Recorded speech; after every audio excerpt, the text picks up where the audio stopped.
हिलाइबे ना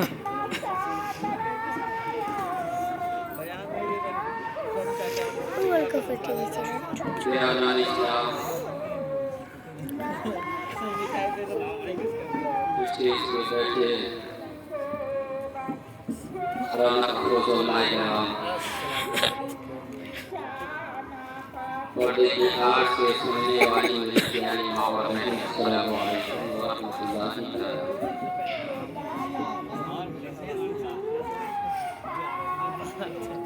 नहमदुहु व नसल्ली अला रसूलिहिल करीम व नऊज़ु बिल्लाहि मिन शुरूरि अनफुसिना व मिन सय्यिआति अमालिना मन यहदिहिल्लाहु फला मुदिल्ल लहु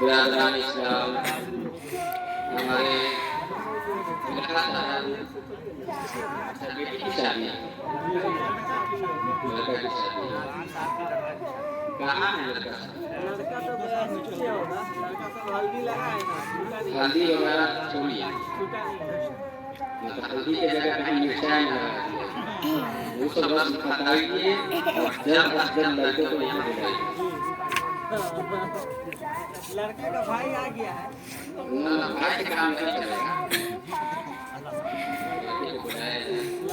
और हमारे आली जनाब शाहनवाज साहब के वालिद बहुत पीछे जाके बैठे हैं, आगे बैठे ये जो छोटे छोटे बच्चे हैं उनको पीछे किया जाए। आगे आइए बिला ताकीर मेरे प्यारे आका के प्यारे दीवानों, मैं आप लोगों के सामने हाजिर आया चंद लम्हा के लिए, क्योंकि उसके मोहल्ले में आज जनाब मुस्तफा साहब की बेटी का शादी है, उसमें भी निकलता है, इसलिए मैं आप लोगों के सामने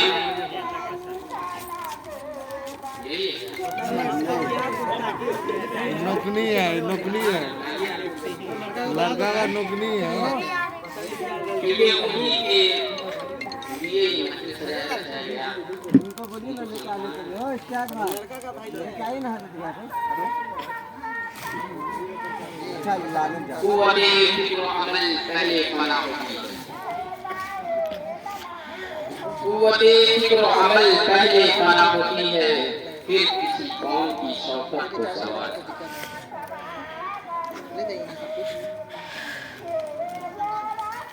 मेरे मुअज़्ज़िज़ सामईन किराम, हमारे और आपके आका हुज़ूर सल्लल्लाहु अलैहि वसल्लम इरशाद फरमाते हैं,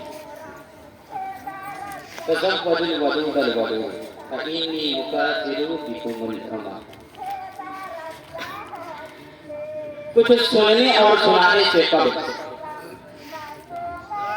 आका इनामदार मदीने के ताजदार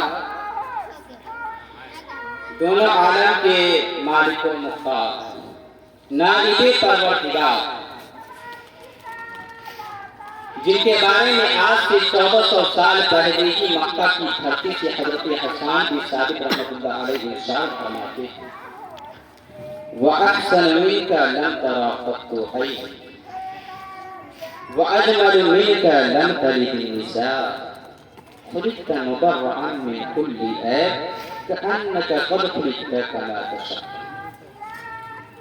उसी रसूल हाशमी के बारगाह में फर्ज अक़ीदत पेश करेंगे, जिनके शान में बरेली की धरती से अपने वक्त का मुजद्दिद व कलंदर इरशाद फरमाता है कि तेरी नस्ल पाक में है बच्चा बच्चा नूर, तेरी नस्ल पाक में है बच्चा बच्चा नूर का, तू है ऐने नूर तेरा सब घराना।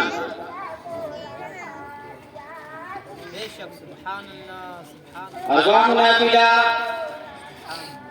जिनके बारे में खुद रब्बे कदीर सुनारे कुरान मुक़द्दस में कहीं यासीन कहा तो कहीं कहा, कहीं मुदस्सिर कहा तो कहीं मुज़म्मिल। रहमतों की बात आई तो वमा अरसलनाका इल्ला रहमतल लिल आलमीन का खिताब फरमाया। हज़रत अब्दुल्लाह के जिगर बारे और हम गुनहगार उम्मतियों की कस्तियों के हम किनारे। अरवाहुना फिना मचल करके सब लोग बाआवाज़ बुलंद पढ़िए, अल्लाहुम्मा सल्ली अला सय्यिदिना शफीइना हबीबिना मौलाना मुहम्मद सल्लल्लाहु अलैहि वसल्लम। सल्लल्लाहु अलैहि वसल्लम या रसूलल्लाह सल्लल्लाहु अलैहि वसल्लम। अभी तक नहीं आया, ये बुला दो ना यार, आज बुला दो यार। क्या लड़का को बुलाइए, तो आप ही लोग लड़का दूसरे के लिए बन जाइए। नहीं हम लोग लड़का कैसे? मेरे प्यारे दोस्तों, आज इस दुनिया के अंदर आप लोग एक नारा सुन रहे हैं, तो नारा है हम दो और हमारे। नारा सुन रहे हैं, एंटी एंटी नारा लग रहा है हमारे मुंह से। वक्त कम है, मौलाना जमाल साहब कह रहे हैं, मैं बस चंद अल्फाज आपके सामने पेश करूं क्योंकि दूसरे मैटर में जाना है। हम दो हमारे दो का नारा आज हमारे मुआशरे में लगाया जाता है और बहुत ही तेजी के साथ मुसलमान इस नारे पे अमल करते हुए नजर आ रहे हैं। मेरे दोस्तों, हम दो शरीयतन देखा जाए तो क्या हम सिर्फ दो ही हो सकते हैं? इस्लाम में तो चार चार की इजाजत है ना, तो हम पांच भी तो हो सकते हैं। फिर हमारे माइंड को कैप्चर करने की कोशिश की जा रही है क्योंकि हम भारत में रहते हैं और जनसंख्या का कितनी लोग हैं आजादी के बाद, या आप आपको भी जानते हैं, बोलने की जरूरत नहीं। तो हम पांच का भी नारा लग सकता है, सिर्फ हम दो की नारा क्यों लग रहे हैं? सोचिए। टुडे माय टॉपिक इज इस्लाम में चार शादी क्यों जायज? इस मौजूद पे मैं आपके सामने गुफ्तगू करूंगा। मेरे दोस्तों, आज एक ही शादी होते होते लड़का का उम्र 30 साल हो जाता है, तो दूसरी शादी कब होगी भाई? कब्र में जाने के बाद। और शादी करना क्या, ये मुझे बताया आप लोग, बताइए। आप जानते हैं, पहले आप स्टेज के जो लोग बैठे हैं ये तो जानते ही हैं, आप बताएं शादी करना क्या? मौका महल के एतबार से फर्ज भी है, वाजिब भी है, सुन्नत भी है कि नहीं? मेरे दोस्तों, अब कुछ लोग इस नारा पे अमल करते हैं कि हम दो शादी कर लिए, लड़का एक लड़की, हम दो। अब हमारे दो ये सोच करके ये नारा पे अमल करते हैं कि एक लड़का हो जाए और एक लड़की हो जाए, कहानी खत्म हो जाए। तो ऐसे नारा पे अमल करने वाले को कभी कभी मौला बुद्धू को बेटे ताकि उसको समझ में आ जाए, या तो दोनों बेटी दे दे तब जाके हक्का बक्का रह जाता है कि भाई बात क्या। अब तो हम दो हमारे दो का नारा नहीं चलने वाला, हम दो हमारे ठीक होने वाले, हम दो हमारे साथ। और ज्यादा बच्चा पैदा करना इस्लाम की बात है, अच्छा ये झुक के जो, लेकिन आज बहुत लोग इसमें सवाल कर रहे हैं कि ज्यादा बच्चा क्यों लेंगे? मौलवी साहब पाइएगा, फिर इसका इस सवाल का जवाब कौन देगा? मेरे दोस्तों, आज स्कूलों में, कैम्ब्रिज यूनिवर्सिटी में, ऑक्सफोर्ड यूनिवर्सिटी की कोई प्रोफेसर स्टूडेंट आपसे ये सवाल करे कि मौलवी साहब एक तो समझती नहीं और चार चार शादी करना है आप लोग, क्या जवाब दें? कोई सवाल कर लिया आपसे, क्या जवाब दें? अगर आपके पास जवाब नहीं होगा और वो लॉजिकली आपको जवाब देंगे तो आप उसकी बात को सुनेंगे कि नहीं सुनेंगे? अगर वो सुनेंगे तो आप उसके बात पे अमल नहीं करेंगे। मोदी या योगी भेज रहे हैं हमारे लिए या हमारी जिहालत भेज रहे हैं हमारे लिए? सोचिए। 53 तलाक गुनाह है, शरीय विदाया में भी लिखा हुआ है, हमारे शरीयत में लिखा हुआ है, और ना जानते। तो फिर गुनाह मतलब गुनाह नहीं होनी चाहिए ना, तो फिर 53 तलाक को खत्म कर दो ना। आप कहेंगे हाँ 53 तलाक को खत्म कर दो, मोदी भेज रहे हैं हमारे लिए या हमारी जिहालत भेज रहे हैं? सोचिए, समझिए। अगर कोई कैम्ब्रिज यूनिवर्सिटी, ऑक्सफोर्ड यूनिवर्सिटी के वाइस चांसलर आपसे ये सवाल करे भाई आपसे कुछ संभलती नहीं है और चाचा की बात कर रहे हो आप। इस सवाल का जवाब कौन देगा? मैं दूंगा आप लोगों को इस सवाल का जवाब। और ऐसा नहीं कि मैं ही जवाब दे सकता हूँ, दे सकते हैं उलमाए किराम। क्या है? एक खातून 9 महीने प्रेग्नेंट रहती है, आपको भी जानते हैं, और वो बच्चा जो है 6 महीने भी हो सकता है और 2 साल के अंदर भी हो सकता है। जी हाँ, इस्लाम का मसला याद रखिएगा। 9 महीने में होना जरूरी नहीं है, 6 महीने भी हो सकते हैं। और 6 महीने में हो जाए हमारे माशरे में कहाँ सोशल मीडिया से तेज लोगों का गांव के अंदर अफरा तफरी शुरू हो जाते हैं। 9 महीना प्रेग्नेंट थी, बच्चे के तवल्लुद के बाद निफास का पीरियड है जो कि 1 दिन से लेकर के 40 दिन है कमोबेश।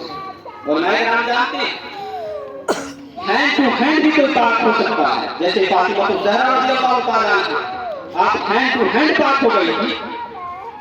40 दिन निफास के एमसी पीरियड जो कम से कम 3 दिन और ज्यादा से ज्यादा 10 दिन है, विकाया वगैरह हिदाया वगैरह में लिखा हुआ लोग इसमें भी ये एमसी पीरियड कम से कम 10 दिन,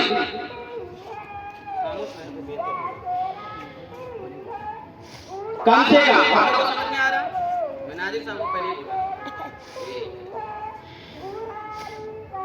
एमसी पीरियड 10 दिन, 9 महीने हालत हमल के एमसी पीरियड 10 दिन, 40 दिन निफास के। इस कंडीशन में डॉक्टरों का ये कहना है कि लोग मर्द इस कंडीशन में अपनी बीवी से कुर्बत हासिल नहीं करेगा। और इस धरती पे खाकी बाबा जो धरती है, धरती पे कोई नौजवान जिसकी गिज़ा स्ट्रॉन्ग हो, क्योंकि इस्लाम सिर्फ खाकी मोहल्ला के लोगों के लिए नहीं है, इस्लाम सिर्फ सीतामढ़ी और बिहार के लोगों के लिए नहीं है, इस्लाम सिर्फ हिंदुस्तान के मर्दों के लिए नहीं है। इट इज यूनिवर्सल रिलीजन, ये आलमी मजहब है। एक आदमी की वजह से इस्लाम नहीं है, आलमी मजहब। तो फिर ये आलमी मजहब है, वो भी वक्ती तौर से फ्रॉम हजरत आदम सफीउल्लाह से लेकर के क़यामत तक के लिए इस्लाम आलमी मजहब है। 40 दिन निफास के, 9 महीने हालत हमल की, 10 दिन एमसी पीरियड ले लीजिए। इस दौर में अब ये नौजवान क्या करेगा? इसको कुर्बत हासिल करना जरूरी है, अब ये कुर्बत हासिल कर नहीं सकता, तो फिर ये क्या करेगा? तुमने तो लाइसेंस दे करके जानियों को अड्डे पे बैठा दिया है, तुम इसको कह रहे हो सही है, लेकिन वो निकाह कर करके घर में बीवी को रानी बना के ला रहा है, ये तुम्हारे लिए गलत है। सोचिए, बताएं आप, एक नौजवान क्या करेगा? या तो कोठे पे जाएगा या तो नफ्स पे जुल्म करेगा। कोठे पे जाना भी हराम है और नफ्स पे जुल्म करना भी हराम है। इसीलिए इस्लाम ने दूसरे की इजाजत दी। लोगों को समझ में आया? ये प्रोफेसर और जो अपने आप को माइंडेड कहते हैं, उन लोगों के लिए ये जवाब है। मेरे दोस्तों, हर एक शख्स का अपना अपना मजाज है, अपना अपना डिपार्टमेंट है, अपना अपना मैदान है, दूसरे की जरूरत पड़ रही। सेम यही 3 कैफियत, 3 हालत दूसरी बीवी के ऊपर भी हो गया एक ही वक्त, इस्लाम की तीसरी की इजाजत है। सेम यही 3 कंडीशन अगर तीनों बीवी पे एक वक्त पे हो जाए, इस्लाम ने चौथी की इजाजत दी है। 5वीं की इजाजत नहीं, हराम हराम असद हराम। अब कोई ऑक्सफोर्ड और जेएनयू वाला ये आपसे सवाल करे कि मौलाना साहब 5 बीवी पे, 4 बीवी पे एक वक्त पे ये 3 कैफियत आ सकते हैं, तो फिर 5वीं की इजाजत क्यों नहीं? तो इस सवाल का जवाब, जिसने ओप्पो मोबाइल बनाया है उसकी कैपेसिटी को ऑनर जानता है, जिसने एमआई मोबाइल को बनाया है उसकी कैपेसिटी को ऑनर जानता है। तो जिसने इंसान को बनाया है, खालिक इंसान की ताकत को जानता है। मेरे प्यारे आका के प्यारे दीवारों, समझ में आ गया आप लोगों को? अब हम लोगों को हुजूर मुहद्दिस कबीर, हुजूर ताजुल शरिया अफजल रजा खान, ये जो नबी के खलीफा के खलीफा है, अब इन्हीं के बात को हमको मानना पड़ेगा, इन्हीं के बात को समझना है। अगर हम उनके बात को नहीं समझे तो फिर आज के दौर में हम गलत राह पे जरूर चले जाएंगे, क्योंकि इस हिंदुस्तान के अंदर ईमान के लुटेरे तो घूम ही रहे हैं। हमारे जैसे दाढ़ी मूंछ टोपी वगैरह रख करके पैसे के लुटेरे भी घूम रहे हैं। बच के रहिए आप लोग। घर बांधने के नाम पे 50-50 हजार रुपया तलब करने वाले भी घूम रहे हैं। बच के रहिए सबसे। जी हाँ, मुआशरे के अंदर ये आम है, लोग मेरे जैसे देश में भी घूम रहे हैं। बच के रहिए मेरे दोस्तों। नबी नहीं आएंगे अब ये जो नबी के खलीफा है उन्हीं को समझना पड़ेगा। मैं आपके सामने एक भारी मिसाल पेश कर रहा हूँ।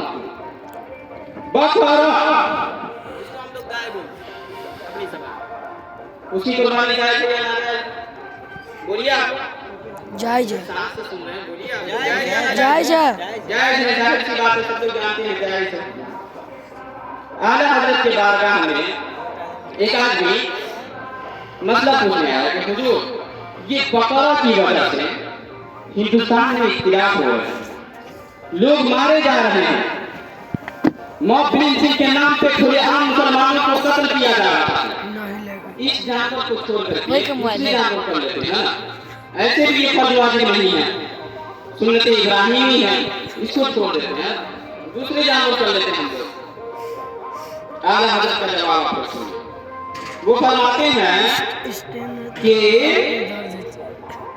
जिस सुन्नत पे अटैक हो रहा, जिस सुन्नत को मिटाने की कोशिश चल रही है, जिस मुस्तहब पे अटैक हो रहा हो, जिस मुस्तहब को मिटाने की कोशिश चल रही हो, तो फिर ऐसे माहौल और ऐसे कंडीशन में उस सुन्नत को बचाना हम उलमा के पास। अब भारत में बकरा की कुर्बानी जायज नहीं, बकरा की कुर्बानी सुन्नतों मुस्तहब नहीं बल्कि वाजिब है, वाजिब।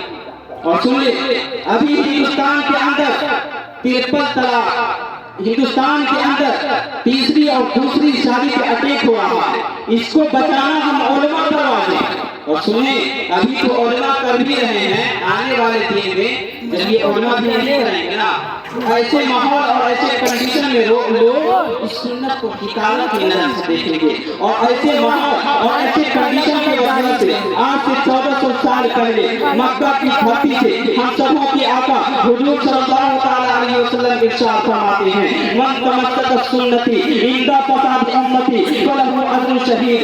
जिसने मेरी सुन्नत को पकड़ करके रख लिया, उसको शहीदों का सवाब मिलता है।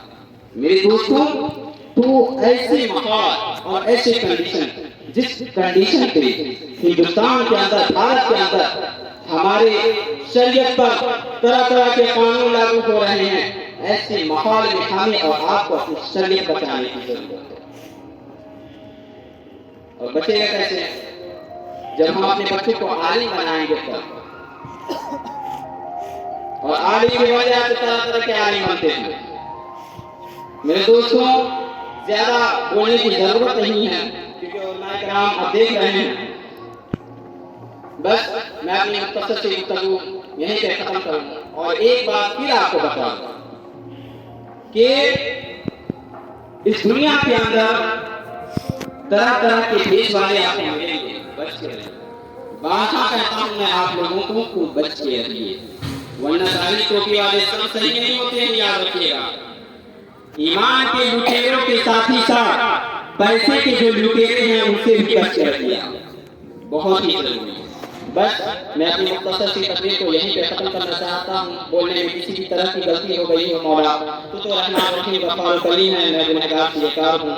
मेरे साथ आप लोग सब लोग पढ़ लीजिए ला इलाहा इल्लल्लाह मुहम्मद रसूलुल्लाह सल्लल्लाहु अलैहि वसल्लम। चमन रहा तो फूल खिलेंगे, जिंदगी रहा तो फिर मिलेंगे। मुसाफिर हैं हम भी, मुसाफिर हो तुम भी, किसी मोड़ पर फिर मुलाकात होगी। फकीर आने आए सदा कर चले, सदा खुश रहो, वो दुआ कर चले। वहाँ अस्सलामु अलैकुम व रहमतुल्लाहि व बरकातहू।